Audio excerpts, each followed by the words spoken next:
We have studied about standard units or in the system of units the international.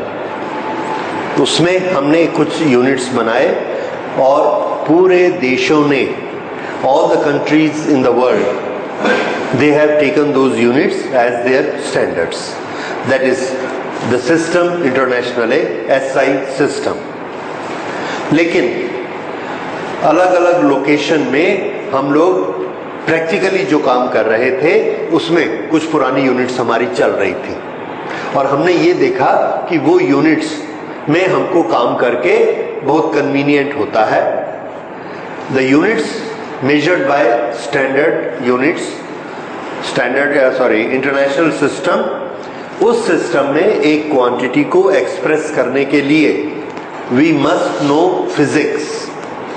Physics mathematics का knowledge हमको चाहिए और उससे हम लिख सकते हैं कि अगर हमको इतना दूध लेना है तो ये कितने क्यूबिक मीटर होगा. क्यों? क्योंकि हमारी जो स्टैंडर्ड यूनिट है लेंथ की वो मीटर है. So we must write the milk in cubic metres. पर जब हम अपने दूध वाले से दूध मांगते हैं तो वो क्यूबिक मीटर समझता नहीं है. तो हमें जब दूध लेना होता है तो हम उसको कहते हैं 2 लीटर दूध दे दो और वो 2 लीटर को समझता है. तो वो किसको समझता है? लीटर. लेकिन हमारे एसआई सिस्टम में हमने लेंथ के मेजरमेंट के लिए क्या बनाया है? मीटर. वॉल्यूम के लिए मीटर क्यूब. और जब हम मिल्क को खरीदते हैं तो उसकी कौन सी क्वांटिटी स्पेसिफाई करते हैं? उसकी लेंथ बताते हैं, एरिया बताते हैं, कि वॉल्यूम बताते हैं, कि मास बताते हैं. दूध के लिए वॉल्यूम, सब्जी खरीदते हैं तो मास. ओके. तो दूध के लिए जब वॉल्यूम बताना है तो हमें मीटर क्यूब में बताना चाहिए. लेकिन मीटर क्यूब को हमारा दूध वाला नहीं समझता, हम भी नहीं समझते और हमको फिजिक्स से लेना देना नहीं है. हमको दूध मिलना चाहिए और उसने दूध बेचना है. तो हम लोगों ने एक बड़ा कॉमन यूनिट बहुत समय से बना के रखा है कि इतना इतना इतना जो डब्बा बनेगा उसको हम 1 लीटर कहेंगे और उसी में हम लेते हैं. ज्यादा लगता है 2 लीटर, 3 लीटर, 4 लीटर, कम लगता है आधा लीटर. तो ये लीटर क्या है? लीटर भी एक यूनिट है. और ये वाले जो यूनिट होते हैं जो हम डे टू डे अपनी लाइफ में यूज करते हैं उनको हम क्या कहते हैं? Practical units. लीटर उसका एक एग्जाम्पल है. दूसरा एग्जाम्पल देखिए, हमने ट्रक में कोयला चढ़ाना है और जब भी ट्रक में कोयला लोड होता है उसको तौलते हैं तो हम उसको पूछते हैं कि ये कितना हुआ, तो वो बोलता है 10,130 किलो. फिर दोबारा पूछा दूसरे ट्रक में कितना आया तो उसने बोला 11,870 किलो. तो हर बार हमको एक लंबी लंबी क्वांटिटी बतानी पड़ती है. तो हमने बोला यार 1000, 100 हमको समझ में नहीं आता है, कौन सा ज्यादा है कौन सा कम है, पूरा हमको कंपेयर करने में प्रॉब्लम होता है. तो इसको इजी करो. इजी करने के लिए हमने क्या बनाया? एक जन को पूछा कि आपके ट्रक में कितना मटेरियल है, उसने बोला 9 टन. आपके ट्रक में कितना है? 11 टन. तो हमको समझ में आ गया कि उससे ट्रक में 2 टन ज्यादा है. आपके ट्रक में कितना है? 10 टन. उसने बोला मेरे पास बड़ा ट्रक है, इसमें 20 टन कोयला आ जाता है. अब देखिए हम नंबर्स कौन से यूज कर रहे हैं? 8, 9, 10, 20, 10, 20, थाउजेंड्स, हंड्रेड्स यूज नहीं कर रहे. तो ये हमारे लिए क्या हो गया? Convenience, easy. So to express a quantity in a very convenient and easy manner, we change the units. And those units may not be SI system units and we call them practical units. तो practical unit बड़े load के लिए, truck में डालने के लिए क्या है? टन. इसी तरह से ना सब अपनी अपनी यूनिट बना लिया करते हैं. जैसे हम अनाज पैदा करते हैं, अनाज को बोरे में भरते हैं. अब बोरे में भर के दूसरे व्यापारी को बेचते हैं. अब वो व्यापारी आता है कि भाई कैसे आपने दिया? तो हमने कहा कि भाई 15 रुपए किलो. तो बोले ठीक है दे दो. उस बोरा उठाया तो हमने बोला भैया ये तो बोरा है, हम तो 15 रुपए किलो बोले हैं. तो बोले यार फिर ये किलो क्या होता है और बोरा क्या होता है? मेरे को दे रहे हो बोरे में और रेट किसका बता रहे हो, किलो का, तो बोरे का रेट बताओ। तो अब हमने उसको बोला कि बोरा जो है वो उसमें 95 किलो है, तो अब मल्टीप्लाई करो, आगे फिर से कॉम्प्लिकेशन पैदा हो गई। तो हमने क्या किया, हमने यूनिटी बदल दिया। हमने ये बोला कि एक बोरे को फुल माल जब भरते हैं उसको हम एक जैसा भरा करेंगे 100 किलो के बराबर, और उसका हम नया नाम रख देंगे क्विंटल। तो अब जब कोई दूसरा व्यापारी आता है कि भाई अनाज कैसे दिया, तो हमने उसको बोला 2000 रुपए क्विंटल, 1000 रुपए क्विंटल, 1500 रुपए क्विंटल, और क्विंटल मतलब बोरा। तो उसने बोला ठीक है 10 क्विंटल माल दे दो, 10 बोरे उठा के हमने दे दिए उसको। इजी हो गया, कन्वीनियंट हो गया। तो क्विंटल एक यूनिट बन गई। हम लोगों ने मिल बैठ के तय कर लिया कि भैया बोरे में कम नहीं भरोगे, ज्यादा नहीं भरोगे, किसके बराबर भरोगे। हमारा स्टैंडर्ड यूनिट क्या था, केजी। पूरे 100 किलो जब भर लोगे तो उसको क्या मानोगे, 1 क्विंटल। तो प्रैक्टिकल यूनिट में धोखा हो ऐसा जरूरी नहीं, वो भी एकदम सही यूनिट है, लेकिन फिजिक्स के यूनिट से हटके, और उसको हम प्रैक्टिकल लाइफ में यूज करते हैं, इसलिए उसे क्या बोलेंगे, प्रैक्टिकल यूनिट। इस तरह से हमने अलग अलग फिजिकल क्वांटिटीज को मेजर करने के लिए अलग अलग प्रैक्टिकल यूनिट भी बनाए हुए हैं। हम प्रैक्टिकल यूनिट बनाते नहीं हैं, सालों से वो यूनिट चला आ रहा है। फिर कन्वीनियंस के लिए हम प्रैक्टिकल यूनिट बनाते भी हैं। जैसे हम जितनी बार ब्लड प्रेशर नापते हैं तो उस ब्लड प्रेशर में आता है so many length of mercury column आती है, और वो लेंथ ऑफ मर्क्यूरी कॉलम हमेशा मिलीमीटर में आती है। तो हम क्या बोलते हैं, हमेशा 80 × 10⁻³ मीटर। अभी ब्लड प्रेशर कम हो गया, कितना हो गया, 60 × 10⁻³ मिलीमीटर। अभी कितना हो गया, 110 × 10⁻³ तो हर बार हम क्या बोल रहे हैं साथ में, 10⁻³। उसकी जरूरत नहीं थी। तो जरूरत नहीं थी मतलब स्टैंडर्ड तो है, लेकिन वो हर एक के साथ बोलना पड़ता है, दैट इज वेरी इनकन्वीनियंट। तो हमने क्या किया, आपस में मिलकर तय कर लिया कि उसको हम मिली बोला करेंगे, तो अब मिलीमीटर बोल देते, तो सबको समझ में आता है। उसके बाद हम लोगों ने और बैठ के तय किया कि इसके लिए एक और छोटा सा शब्द बना लेंगे, यूनिट ही बोला करेंगे उसको। तो आप वैसे ही समझ लेना, ब्लड प्रेशर कितना है, 70। तो हम समझ गए कि वो 70 के साथ क्या लगा हुआ है, हाँ 10⁻³ लगा है, मिली लगा है। तो हम क्या करते हैं, हर चीज को छोटे से छोटा करते जाते हैं, प्रैक्टिकली इजी करते जाते हैं। तो आज हम पढ़ेंगे ऐसे कौन कौन से प्रैक्टिकल यूनिट्स हैं जिसको हम सब जानते हैं, यूज करते हैं, लेकिन उसका स्टैंडर्ड यूनिट से क्या रिश्ता है। ओके, तो सबसे पहले हम लेते हैं फिजिकल क्वांटिटी लेंथ। लेंथ में हमको छोटी और बड़ी सब तरह की लेंथ नापनी पड़ती है। हमारा अपना सिस्टम, SI सिस्टम हमने बहुत स्ट्रांग किया कि जैसे ही हमारी लेंथ छोटी होती चली जाएंगी, हम उसमें उसको 1/10, 1/100, 1/1000, 1/10⁴,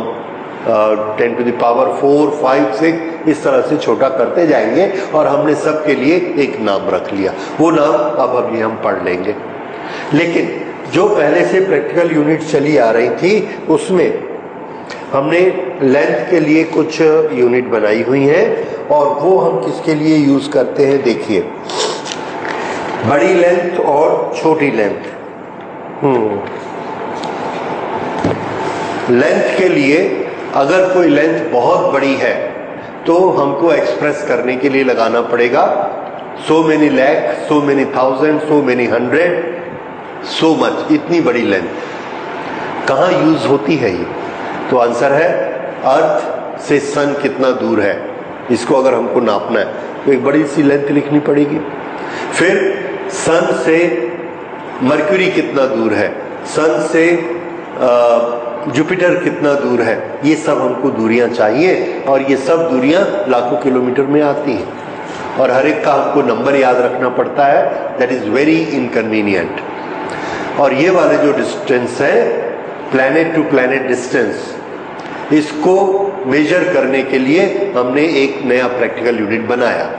वो प्रैक्टिकल यूनिट क्या था, हमने कहा हम अर्थ में रहते हैं, हमारे सामने सन है, अर्थ से सन की जो दूरी है उसको हम 1 यूनिट बना देंगे। उसके बाद हम आपसे पूछ रहे हैं जुपिटर कितना दूर है, तो हमने बताया इससे 5 गुना दूर है, तो हमको समझ भी आता है। लेकिन अगर इसी चीज को हम आपको थाउजेंड्स, लैक्स, किलोमीटर्स में बताते तो आपको समझ में नहीं आता कि अर्थ के कंपैरिजन में वो कितना ज्यादा दूर है।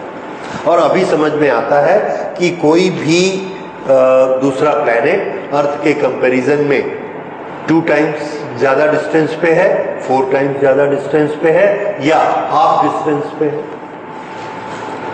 तो इसलिए हमारे लिए प्रैक्टिकल यूनिट क्या बना? अर्थ का डिस्टेंस। किस काम के लिए? प्लैनेट्स और स्टार के डिस्टेंस नापने के लिए। यहां पर हम मीटर से काम नहीं लेते, और ये जो हम लेते हैं इसको हम बोलते हैं एस्ट्रोनॉमिकल यूनिट, क्योंकि ये कौन सा सब्जेक्ट है? एस्ट्रोनॉमी। तो लेंथ नापने के लिए हम पहला यूनिट लेते हैं एस्ट्रोनॉमिकल यूनिट। क्वांटिटी हम कौन सी नापेंगे? Length.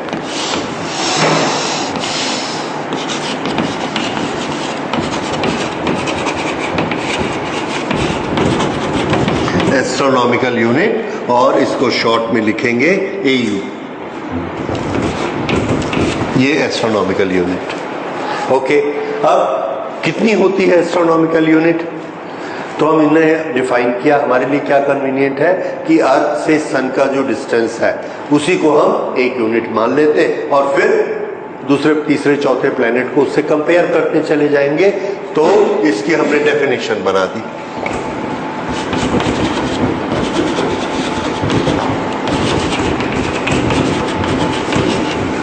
The mean distance between Earth and Sun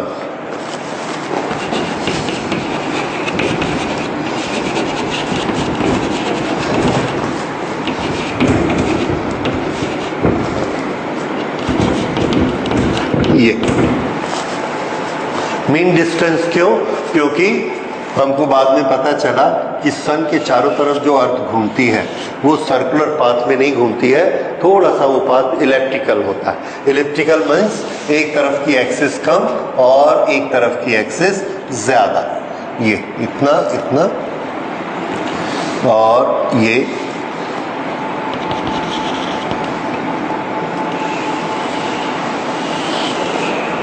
ऐसे अर्थ घूमती है। तो आप देख रहे हैं यहां कम है, यहां ज्यादा है, इसलिए हमने क्या वर्ड यूज किया है? मीन। दोनों का मीन ले लेंगे।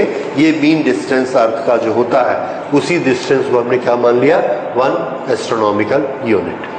अब हम ये जानना चाहते हैं, अगर ये प्रैक्टिकल यूनिट बना तो हम इसको नहीं पहचान रहे, क्योंकि हम किसको जानते हैं? मीटर। तो हम बोलते हैं ये मीटर और ये एस्ट्रोनॉमिकल यूनिट कितना बड़ा होता है, इससे उसका मेजरमेंट को हम याद कर लेते हैं, and we will come to know about कि वो कितना बड़ा होता है।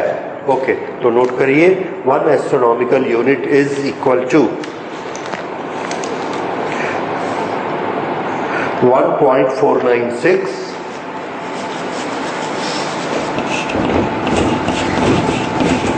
into 10 to the power 11 metre.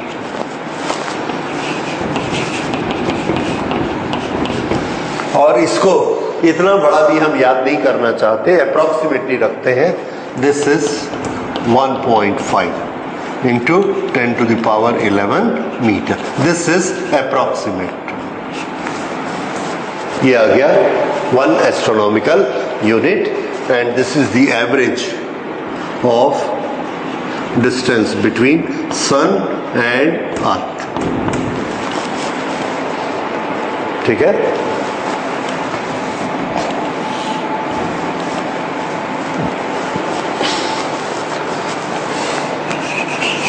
Second, for the length we will take light year.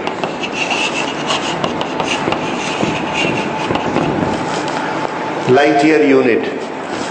शुरू में हम काम करते थे, अपने चारों तरफ के प्लैनेट्स देखते थे। प्लैनेट्स कौन कौन से होते हैं हमारे? आप सबको मालूम है, मंगल ग्रह दैट इज मार्स, अर्थ, उसके बाद बुध, बृहस्पति, शुक्र, शनि, ये सब होते हैं। सो we have Jupiter, then all 9 planets are there up to Pluto, this that. उनके डिस्टेंस के लिए हम AU यूज करते हैं। लेकिन उसके बाद जब हमारी एस्ट्रोनॉमी और आगे बढ़ी and we started measuring distance of the different stars.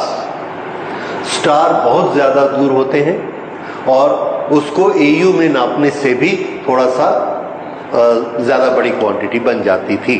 पर हम जब स्टार्स को नापते थे तो हमने अपने कंपैरिजन का सिस्टम दूसरा रखा and we made it very scientific और एक नया यूनिट बनाया, practical unit, that is known as light year. Light year is a unit of time, but light year is a unit of length. ये याद रखिएगा।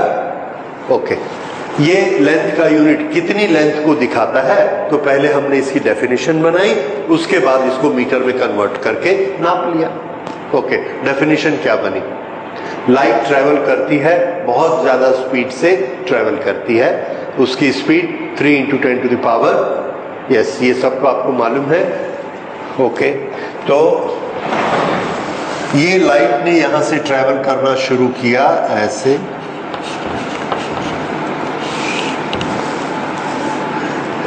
एक सेकंड में कितनी दूर जाती है? 3 × 10⁸ मीटर पर second. Okay, 1 second, 2 second, 1 day में कुछ लेंथ ट्रेवल करने की, वेरी लार्ज लेंथ, 1 मंथ में और लार्ज लेंथ, 1 ईयर में और लार्ज लेंथ। तो हमने इसको ट्रेवल करने दिया for 1 year and after 1 year it has reached this place.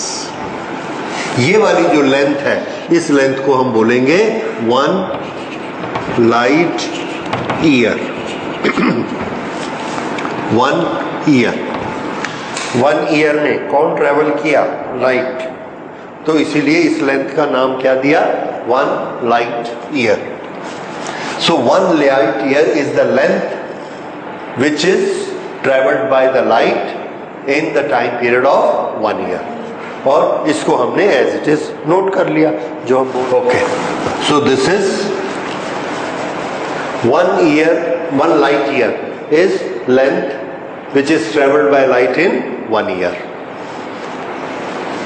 तो स्टार से जब हमको लाइट आती है और हम स्टार का डिस्टेंस बताना चाहते हैं, तो स्टार का डिस्टेंस हम कितने बोलते हैं? ये वाला स्टार हमारे से 20 लाइट ईयर दूर है। तो हमको एक आइडिया आता है कि वहां की लाइट हमको कब मिलेगी? 20 साल बाद। तो आज अगर वो हमको स्टार दिख रहा है, क्यों दिख रहा है? क्योंकि उसकी लाइट हमारी आंख में जा रही है। वो लाइट वहां से कब निकली होगी? 20 साल पहले। आते आते आते उसको 20 साल लगे, अब हमारी आंख में आ रही है, तो उसका डिस्टेंस कितना है? 20 लाइट ईयर। तो 20 लाइट ईयर से 2 चीजें हमको पता लगती हैं। एक कि उसका डिस्टेंस कितना है, 20 को मल्टीप्लाई कर दो, जितना लाइट ट्रेवल करेगी 20 ईयर्स में। दूसरा, हमको ये पता लगता है कि वहां ये जो स्टार हमको अभी दिख रहा है, ये जो लाइट हमारी आंख में आ रही है, वो वहां से कब चली थी? 20 ईयर्स बिफोर। अब अगर हमने कोई स्टार देखा और साइंटिस्ट ने कैलकुलेट करके हमको बताया कि वो हमारे से 3000 लाइट ईयर डिस्टेंस पर है, उसका मतलब उसकी लाइट हमको कब दिखती है? 3000 ईयर्स के बाद दिखती है। आज हमने देखा उसका कलर हमको येलो दिख रहा है, तो वो येलो कब था? 3000 साल पहले। वो लाइट अभी हमारी आंख में पहुंची। हो सकता है आज से 3000 साल बाद जो हमारी जगह बैठे होंगे उनको वो ब्लू दिखेगा। क्यों? क्योंकि आज की तारीख में वहां से कौन सी लाइट निकल रही है? ब्लू। और वो पहुंचेगी कब? 3000 साल बाद। उस समय जो साइंटिस्ट यहां होगा उसको वो ब्लू दिखेगा। तो क्या वो उस समय ब्लू था? नहीं, ब्लू आज है। तो लाइट ईयर, इससे हमको ये एक बड़ी अच्छी इंफॉर्मेशन देता है कि जैसे हम किसी का लाइट ईयर का डिस्टेंस बताते हैं, at the same time it is telling us कि अभी जो आप उसकी लाइट देख रहे हैं वो कब चली थी। ये समझ आया? ये चीज है। तो which is traveled by light in 1 year, this is the distance। अब 1 सेकंड में 3 × 10⁸ मीटर लाइट चलती है, तो 1 ईयर में कितना डिस्टेंस ट्रेवल करेगी? कितने सेकंड का 1 मिनट होता है? 60, और 60 से और मल्टीप्लाई किया आवर बन गया, 24 से मल्टीप्लाई किया डे बन गया, और 365 से मल्टीप्लाई किया तो ईयर बन गया। और 1 सेकंड में कितना चलना है इसने? 3 इंटू 10 टू द पावर 8। ये वाला टोटल डिस्टेंस किसके बराबर हो गया? 1 लाइट ईयर, 1 LY। और इसको हम लोगों ने मल्टीप्लाई किया, और मल्टीप्लाई करने से आ गया 9.46 into 10 to the power 15।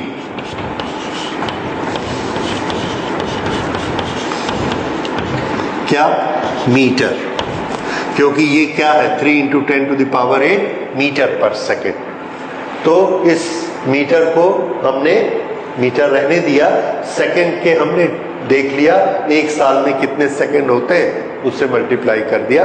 This has become 1 light year. So this is the distance travelled in 1 year. So this is 1 light year distance. Okay, astronomical unit में अर्थ से सन का डिस्टेंस कितना होता है? That is 10 to the power 11। ये कितना है? 10 to the power 15। कौन सा बड़ा है? Light year is a larger unit than astronomical unit. कितना बड़ा है? 10 टू द पावर 4। देख रहे हैं? 10 to the power 11, 10 to the power 15, so 10 to the power 4, यानी 10,000 गुना बड़ा। तो ये यूनिट उससे कितना गुना बड़ा है? 10,000 गुना बड़ा है। तो इसको हम कहाँ यूज करते हैं? स्टार के डिस्टेंस नापने में। ओके, उसके बाद हमने एक यूनिट और लेंथ का बनाया साइंटिस्ट लोगों ने। हर साइंटिस्ट ने अपना अलग अलग साइंटिस्ट ने, कई साइंटिस्ट पुराने यूनिट में काम करते थे और कई अपने कन्वीनियंस के अनुसार नया यूनिट बना लेते थे। जैसे जब हम प्लैनेट्स का डिस्टेंस नापते हैं तो हमारा इंटरेस्ट क्या होता है? जुपिटर ज्यादा दूर है सन से कि अर्थ ज्यादा दूर है? तो साइंटिस्ट ने बताया जुपिटर ज्यादा दूर है। कितनी ज्यादा दूर है? तो वो उसको किलोमीटर बताने लगा तो समझ में नहीं आया। तो उसने क्या बताया कि देखो भैया, अर्थ जितनी दूर है उससे 3 गुना ज्यादा। समझ आ गया? तो ये हमने यूनिट किसके लिए बना लिया था? प्लैनेट्स के लिए। लेकिन स्टार में ये काम नहीं करता। स्टार में हम क्या देखते हैं? वो स्टार दिख रहा है, वो लाइट आ रही है, वो लाइट वहां से कब चली थी? 200 साल पहले। तो वो स्टार कितना दूर है हमारे से? 200 लाइट ईयर्स। इस तरह से लाइट ईयर हम किसके लिए यूज करने लगे? स्टार्स के लिए। स्टार्स वो होते हैं जिसमें से लाइट निकलती है और वो लाइट हमारे पास आती है। इसलिए लाइट ईयर स्टार्स के लिए ज्यादा प्रैक्टिकल है और एस्ट्रोनॉमिकल यूनिट प्लैनेट्स के लिए, क्योंकि प्लैनेट से लाइट नहीं निकलती। समझ आया? इसलिए हम उसके लिए वो यूज करते हैं। ओके, इसी तरह से कुछ और साइंटिस्ट भी काम कर रहे थे। तो उन्होंने ना डिस्टेंस निकालने का एक और मेथड बनाया और डिस्टेंस की एक और यूनिट बनाई, और उस डिस्टेंस की यूनिट का नाम उन्होंने रखा पारसेक। ये भी लार्ज डिस्टेंस के लिए था, और स्टार टू स्टार जो डिस्टेंस हम लेते हैं उस डिस्टेंस को नापने के लिए था। तो अब हम ये समझते हैं कि पारसेक कैसी यूनिट होती है।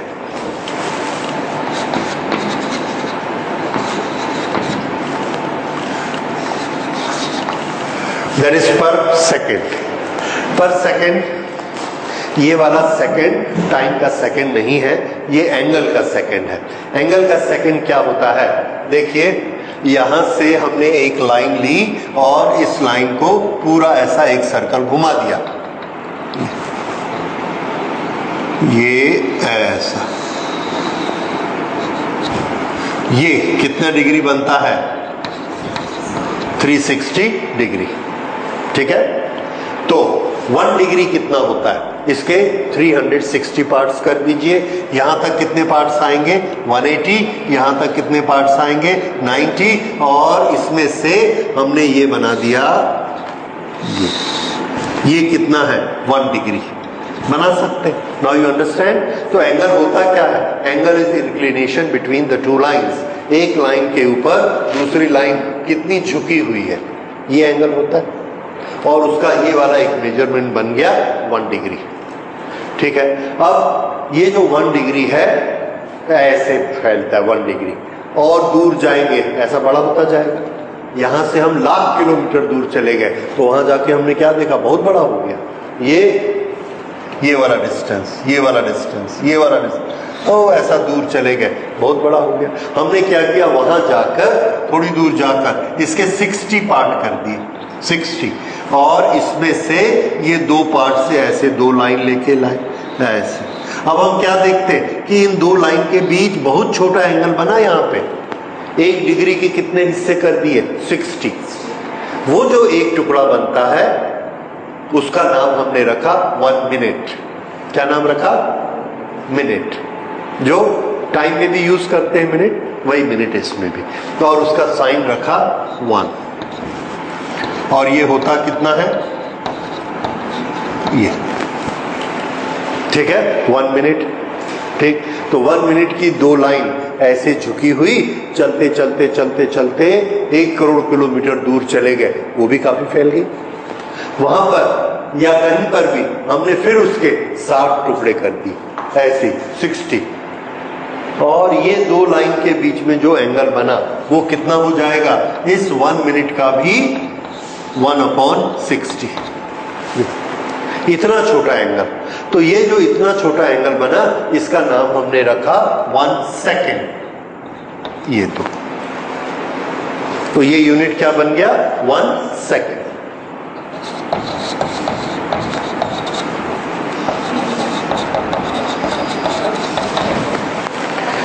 One upon 60 minute. तो अब आपको अंदाज हो गया कि 1 सेकेंड कितना छोटा एंगल होता है, राइट। होता क्या है 1 सेकेंड एंगल, ठीक। अब हमने क्या किया, देखिए, हाँ, इस 1 सेकेंड से ये एक लाइन, और मैं थोड़ा सा बड़ा बनाता हूं, ये दूसरी लाइन, ये, और इनके बीच में कितना एंगल है, 1 सेकेंड। ये दोनों लाइन ऐसा चलते जाती है। जैसे जैसे ये लाइन आगे बढ़ते जाती है, ये वाला डिस्टेंस देखिए, इतना सा है, यहां चली गई, इतना बड़ा हो गया, फिर यहां चली गई, इतना बड़ा हो गया, ये डिस्टेंस बढ़ता जाता है। ये हमने एक आर्क बनाया, इसको रेडियस माना, और इसको ऐसा रेडियस मान के, ये रेडियस माना, और इसको ऐसा आर्क बना दिया, ऐसा घुमाया जैसे आप घुमाते हो राउंडर को। तो ये क्या चीज है, आर्क। ये क्या है, रेडियस, और इसका नाम क्या है, एंगल। तो ये आर्क, ये जो एंगल बनाता है, इस बनाने के लिए हम का वर्ड यूज करते हैं सबटेंड। आर्क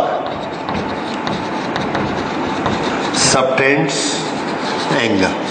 आर्क का एक एंड लेना है, दूसरा एंड लेना है, दोनों एंड से point of rotation, centre of rotation, वहां पर आपको ये लाइन खींचनी है, यहां पर एक एंगल बनेगा। तो इस आर्क ने ये एंगल को क्या किया, बनाया।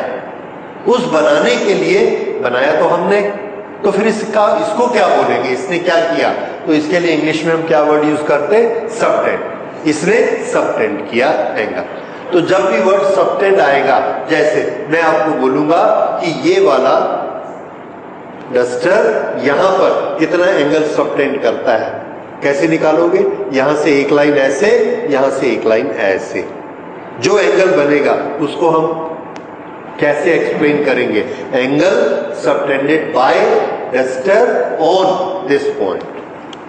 फिर से इस पॉइंट पर बताइए, यहां ये ऐसे लाइन खींची, ये यहां से दूसरी लाइन खींची, और यहां पर ये एंगल बना, पहले एंगल से छोटा कि बड़ा, छोटा। देखिए देखिए, ये इतना दूर हमने अपना पॉइंट कर दिया। अब देखो ये एंगल कैसा हो गया,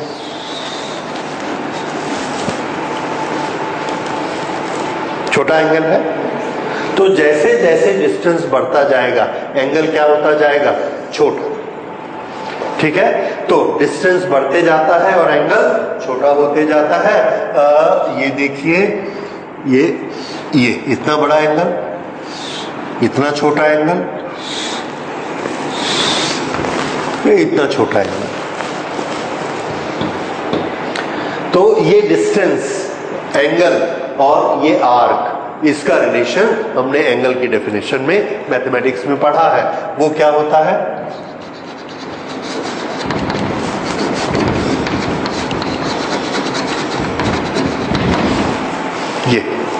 ये होता है एंगल इन रेडियन। लेकिन एंगल का कैलकुलेशन ऐसे किया जाता है। तो जितना ये आर्क छोटा होता जाएगा, एंगल छोटा होता जाएगा। ये आर्क अगर छोटा कर देंगे तो एंगल छोटा हो जाएगा। रेडियस यानी ये डिस्टेंस, जितना ये डिस्टेंस बड़ा होगा तो एंगल छोटा हो जाएगा, डिस्टेंस छोटा होगा तो एंगल बड़ा हो जाएगा। ठीक है? So arc subtends angle at a particular point. That point may be here, here, here, wherever we want, there will be that point. Language समझ में आ गई आपको? अब उसके बाद हम आगे बढ़ते हैं। यूनिट बनानी है हमको लेंथ की। लेंथ की यूनिट बनाने के लिए हमने एक आर्क बनाया। उस आर्क का जो डिस्टेंस रखा दोनों एंड्स में, वो डिस्टेंस रखा हमने 1 एस्ट्रोनॉमिकल यूनिट। क्यों? हम एस्ट्रोनॉमिकल यूनिट को पहचानते हैं। तो हमने ये वाला डिस्टेंस रखा 1 AU और यहां से ये लाइन खींचनी शुरू की। हमने ये लाइन खींचते खींचते यहां तक चले गए और इसको मिला दिया। Now this is theta, is the angle subtended by this arc of 1 AU। और इसको हमने नाप के देखा तो ये एंगल आया 1 डिग्री। हमने डिस्टेंस को और ज्यादा इंक्रीज किया, ये यहां तक लेकर आए और यहां लाकर फिर इससे जोड़ा। ये एंगल छोटा हो गया 1/60 डिग्री। उसको क्या कहते हैं? 1 मिनट। एंगल छोटा क्यों हो गया? क्योंकि ये डिस्टेंस इंक्रीज हो गया। In relation to this distance this angle is 1 minute. Suppose angle छोटा हो गया लेकिन डिस्टेंस कैसा है? बड़ा। हमने और इसको बढ़ाया, ये ऐसा करते गए यहां तक आ गए। फिर से इसको उसके साथ जोड़ा, फिर इसको नापा तो ये आया 2/60 मिनट, यानी 2 सेकेंड। 2 सेकेंड है तो हमको लेंथ को और बढ़ाना पड़ेगा। हम 1 सेकेंड करना चाहते हैं। फिर इस लेंथ को हमने और ऐसा बढ़ाया और यहां पर जाकर जब हमने उसको जोड़ा तो ये एंगल कितना बन गया? 1 सेकेंड। ये एंगल। ओके, अब हम यहां रुक गए। हमने कहा आर्क का ये वाला पॉइंट और ये वाला पॉइंट, जितनी दूर जाकर ये एंगल कितना बन गया? 1 सेकेंड। इस डिस्टेंस को हम कहेंगे 1 पार्सेक। 1 पार्सेक वो वाला एंगल जो कितना है? 1 सेकेंड। ठीक है? तो ये एंगल बना 1। ये डिस्टेंस, कौन सा distance? The distance from this point two this point, this is 1 parsec.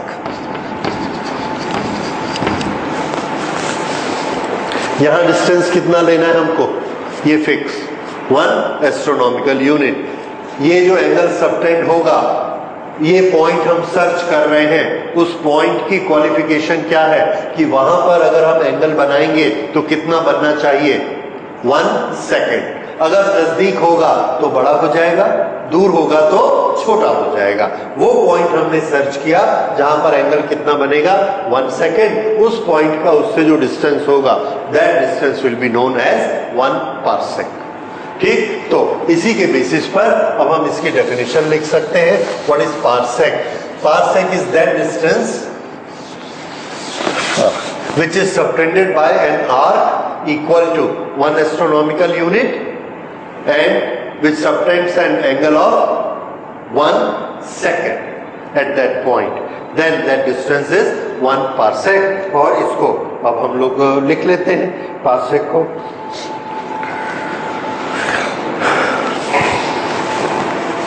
यहां पर देखिए, इसको मैं रेडियस बोल रहा हूं, इसको आर्क बोल रहा हूं, तो ये क्या हो रहा है? एक सर्कल बन रहा है ऐसा। उस सर्कल का रेडियस कितना? 1 पार्सेक। एंगल सॉरी आर्क कितना? 1 AU। So 1 parsec is radius of that circle which makes an arc equal to 1 astronomical unit, and the angle subtended by this arc is equal to 1 second. Then that radius has a length of 1 parsec. ठीक है, इसको थोड़ा words को grammatically correct करके हम इसको लिखते हैं. So 1 parsec is radius of the circle at the center of which an arc of the circle subtend an angle equal to 1 second. So length हम किससे दिखा रहे हैं?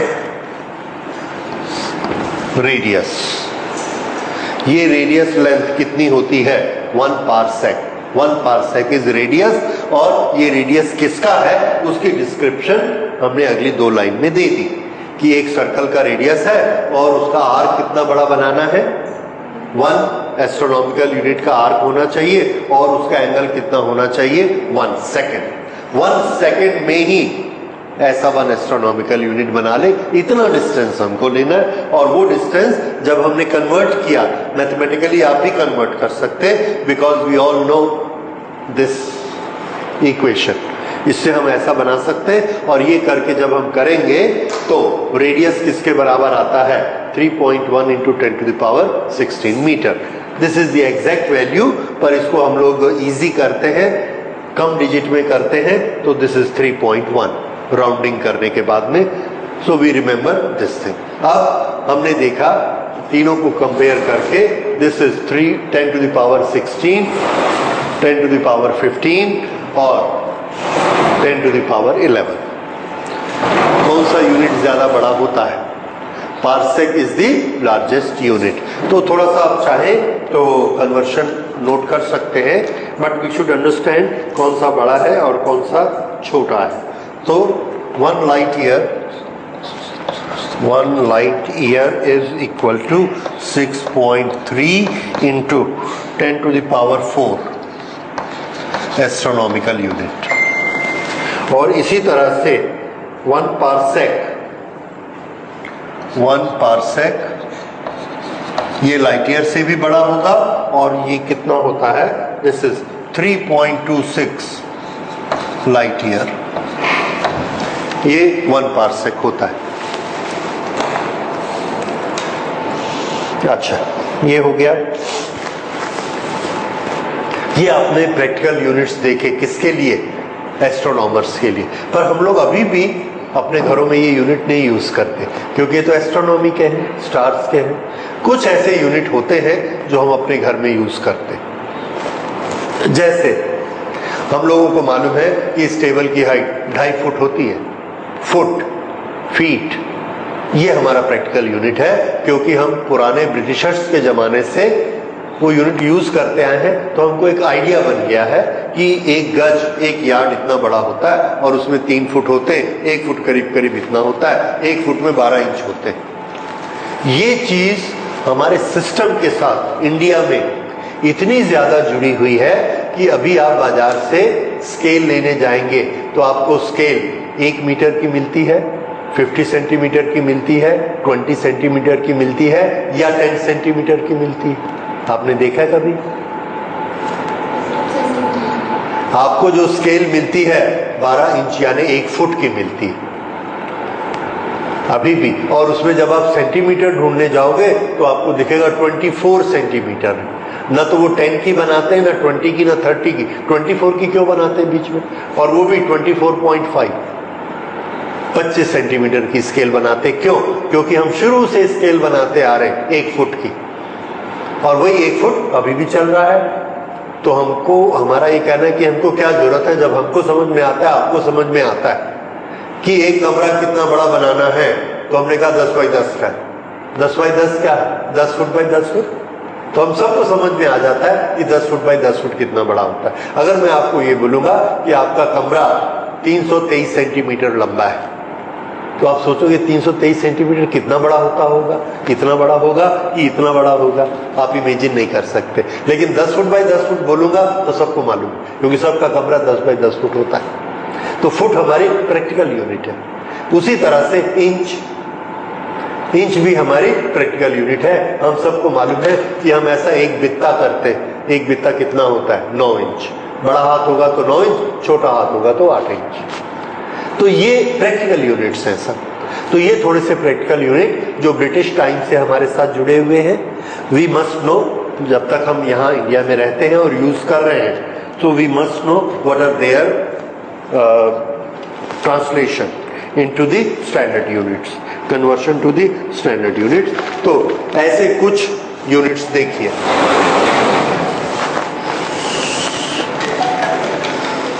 प्रैक्टिकल यूनिट्स देखिए, हम लोग जो डे टू डे यूज करते हैं 1 inch that is equal to 0.0254 metre. अगर सेंटीमीटर बनाएंगे तो 2.54 सेंटीमीटर। ये याद रखिएगा, 1 इंच 2.5 सेंटीमीटर के बराबर होता है। तो 12 इंच किसके बराबर हुआ? 12 inch is equal to 30 point something. तो आपके स्केल पे 12 इंच एक तरफ रहता है और दूसरी तरफ 30 सेंटीमीटर रहता है। उसी तरह से 1 फुट 0.3048 मीटर होता है, 1/3 मीटर से थोड़ा सा कम। ये 3 फीट 1 यार्ड 0.9 करीब करीब 1 मीटर होता है। 1 मीटर 1 यार्ड से थोड़ा सा बड़ा होता है, 3 फुट से थोड़ा सा ज्यादा होता है। हम लोग जो ऐसा हाथ फैलाते हैं ये करीब करीब 1 मीटर होता है। ठीक है, ये distance this is 1 metre. Okay, इस तरह से हम इमेजिन कर लेते। अब ब्रिटिश सिस्टम में या अब इवन नाउ अमेरिकन सिस्टम में लेंथ का बड़ा यूनिट है 1 mile on the surface. 1 mile 1.609 into 10 to the power 3 that is 1609 metre के बराबर 1 माइल होता है।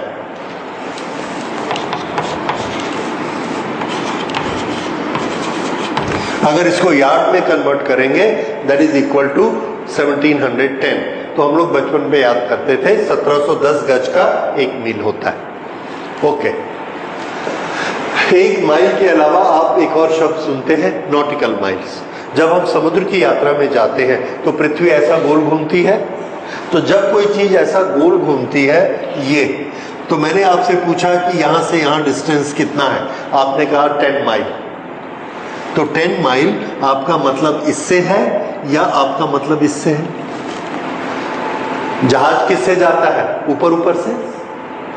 और हम डिस्टेंस किससे नापते हैं? स्ट्रेट लाइन खींच के। ये तो ये थोड़ा सा कंफ्यूजन होता था। तो समुद्र यात्रा के लिए या एरोप्लेन के लिए हम माइल ना यूज करके एक दूसरा यूनिट यूज करते हैं, that is known as nautical mile. तो ये 1 नॉटिकल माइल, ये वाले माइल से, इससे आप देख रहे हैं ये थोड़ा सा बड़ा है। तो नॉटिकल माइल कितना होता है? 1852 metre. This is nautical mile. तो यहां से अगर आप 1852 ऐसा लेंगे और जमीन में किसी से पूछेंगे तो ये क्या बोलेगा? 1 माइल है। लेकिन एरोप्लेन कितना उड़ा है?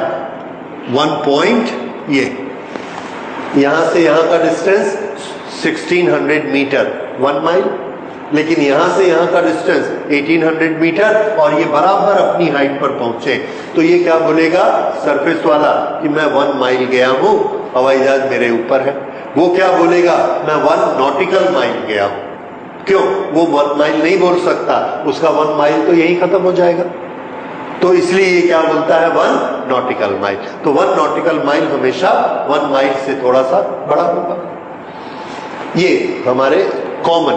तो जब आप एरोप्लेन वाले को पूछेंगे तो वो नॉटिकल माइल के बारे में, जो भी चीज अर्थ की सरफेस पे ऐसा गोल करके चलती है वो अपना डिस्टेंस किस में बताती है?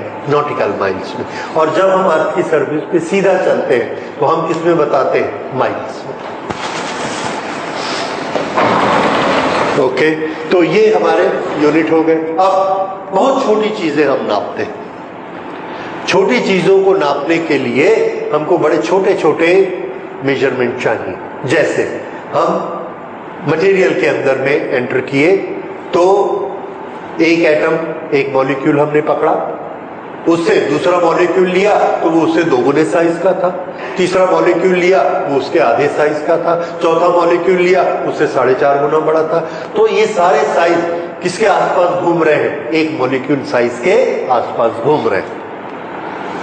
तो हम हर बार मॉलिक्यूल के साथ में 10 टू द पावर -9 हर एक के साथ हमको लिखना पड़ता है। That becomes very inconvenient.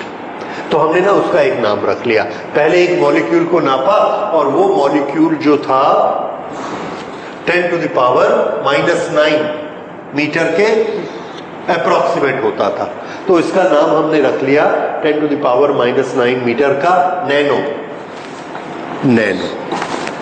तो नैनो एक शब्द बनाया गया है जो किस मेजरमेंट को दिखाता है?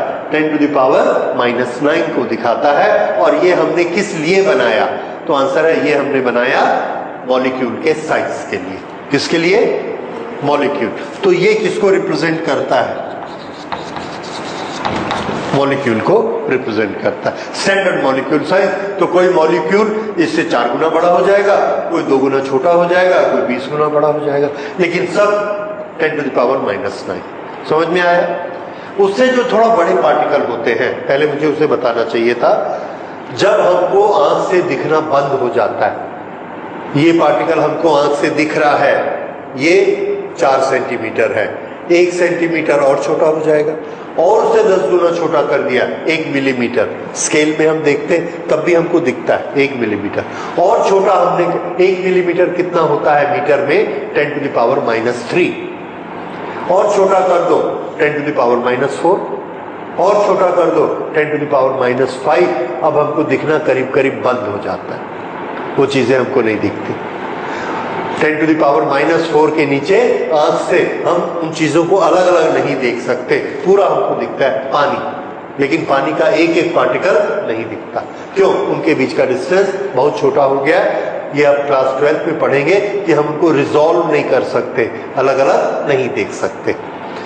तो ये डिस्टेंस जब छोटे होते होते होते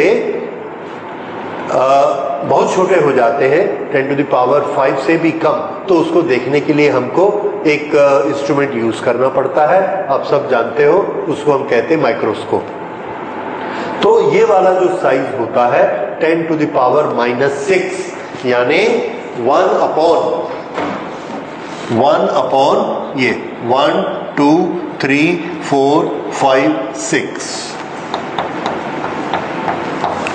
1 अपॉन 1 मिलियन, 1/10 लाख। जब छोटा हो जाएगा उतने मीटर, तो उतने मीटर का जो छोटा सा हिस्सा है उसके लिए हम बार बार ऐसा न लिख के एक छोटा सा शब्द क्या लिख लेंगे? माइक्रोन। Sign micro.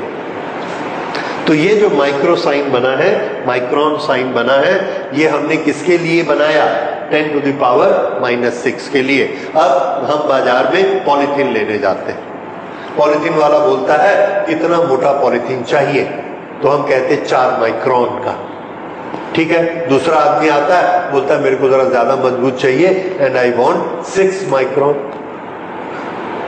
तीसरा आया, मुझे 8 माइक्रोन का चाहिए। तो 4 माइक्रोन से 8 माइक्रोन डबल होगा मोटा। तो माइक्रोन बोलने से हमको बहुत आसान हो गया, नहीं तो हर एक को क्या बोलना पड़ता? 10 टू द पावर -6, या हर एक को बोलना पड़ता upon 1 million, 4 upon 1 million, 6 upon 1 million, 8 upon 1 million, या 6 इंटू 10 टू द पावर -19। और ये बोलने पॉसिबल नहीं है, प्रैक्टिकल नहीं है। और प्रैक्टिकल क्या बोलना है? माइक्रोन। तो याद रखिए, माइक्रोन यूनिट किसको दिखाती है? 10 टू द पावर -6, और वो ये यूनिट होती है जहां पर हमको आंख से नहीं दिखता, माइक्रोस्कोप से दिखता है। 10 टू द पावर -9 और छोटा यूनिट है नैनो। नैनो किस काम में आता है? जब हम किसको देखते हैं? मॉलिक्यूल को। किसको देखते हैं? मॉलिक्यूल का साइज। उसके बाद हमने और छोटा किया, और छोटा करके बनाया एटम का साइज।